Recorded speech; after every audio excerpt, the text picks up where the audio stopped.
Unit 21. Add, subtract, multiply, and divide. Hello there, Terry. How are you doing? Not too well. I'm really having trouble figuring out this arithmetic assignment. I can add and subtract pretty well, but without a calculator, it's difficult for me to multiply and divide. Hey, Olaf, I heard that you're excellent in math. My technique is that I try to imagine pictures in my mind so the numbers aren't just figures on a page, but something I can apply to real life. One way I do this is to imagine the numbers as if they were money. For example, if the equation is 753 minus 236, I think about $7.53 minus $2.36. It's $5.17 or 517. Easy! Wow, that does seem easier for adding and subtracting. But how do you apply this technique to multiplying and dividing?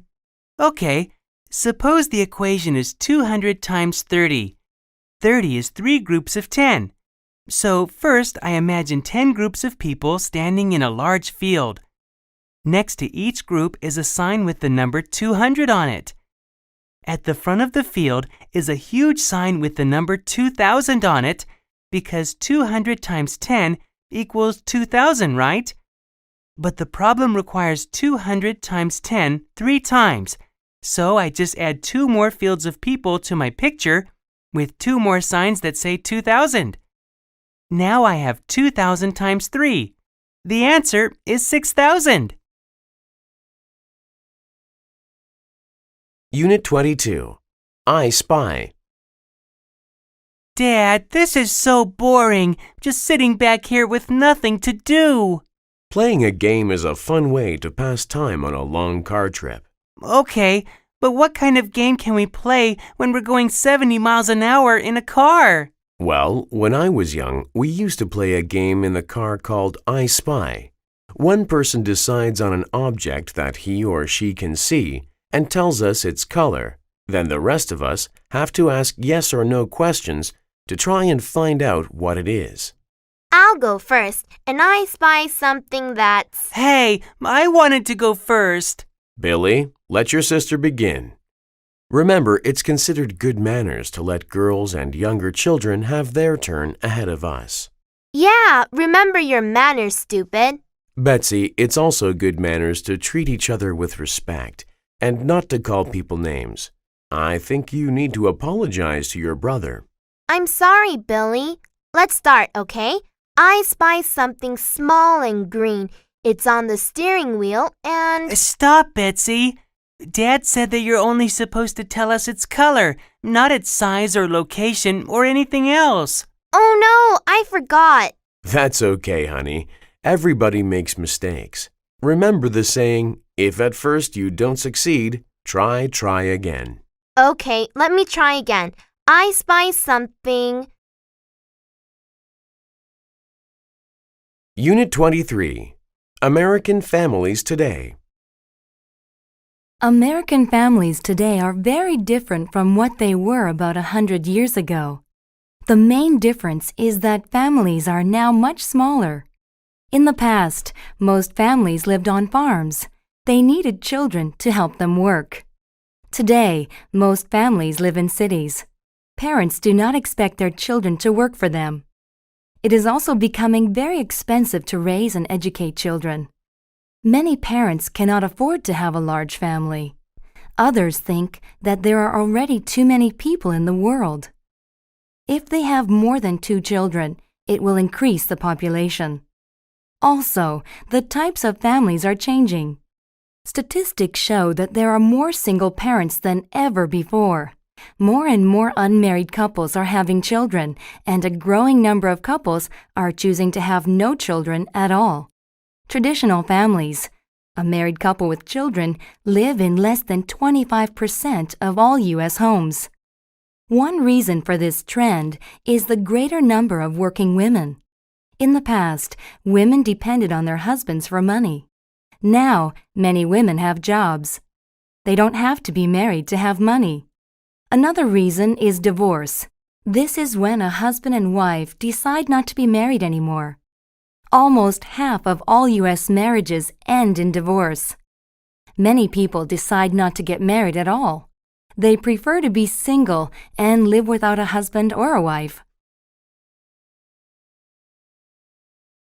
Unit 24. Making Decisions. How does your family make important decisions? Do children have any say in making these decisions, or do parents simply tell them what to do? There are several different methods for making family decisions. One method is to have a vote. Each family member writes his or her own choice on a piece of paper.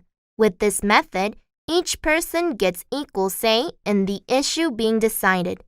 What if the vote is a tie? You should think of an idea to break a tie before you vote. A second method is to give older children special privileges.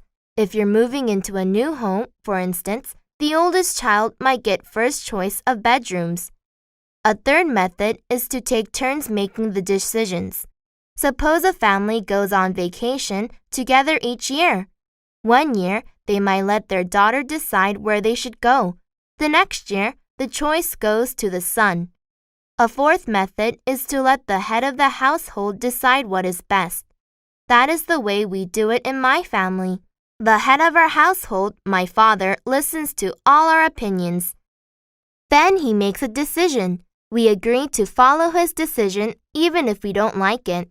Making family decisions is not always easy. The important thing is to choose a method that everyone agrees on. That could cause a problem, however. Which method should you use to decide which method to choose for making decisions? Unit 25. My Favorite Teacher. The best teacher I've ever had was Mr. Lambert, my high school French teacher.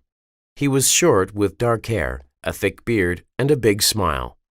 His legs were short too, so his arms always looked too long. He was a very good teacher because he always brought so much energy to the classroom. His classes were never boring because he was always active, trying to find new methods to communicate ideas. Because he taught French, English wasn't allowed in class, so he often had to demonstrate the meaning of new words through gestures and acting. Once, he had to communicate the word above without saying it in English. First, he pulled a desk near the blackboard and then put a wastebasket between the desk and the blackboard.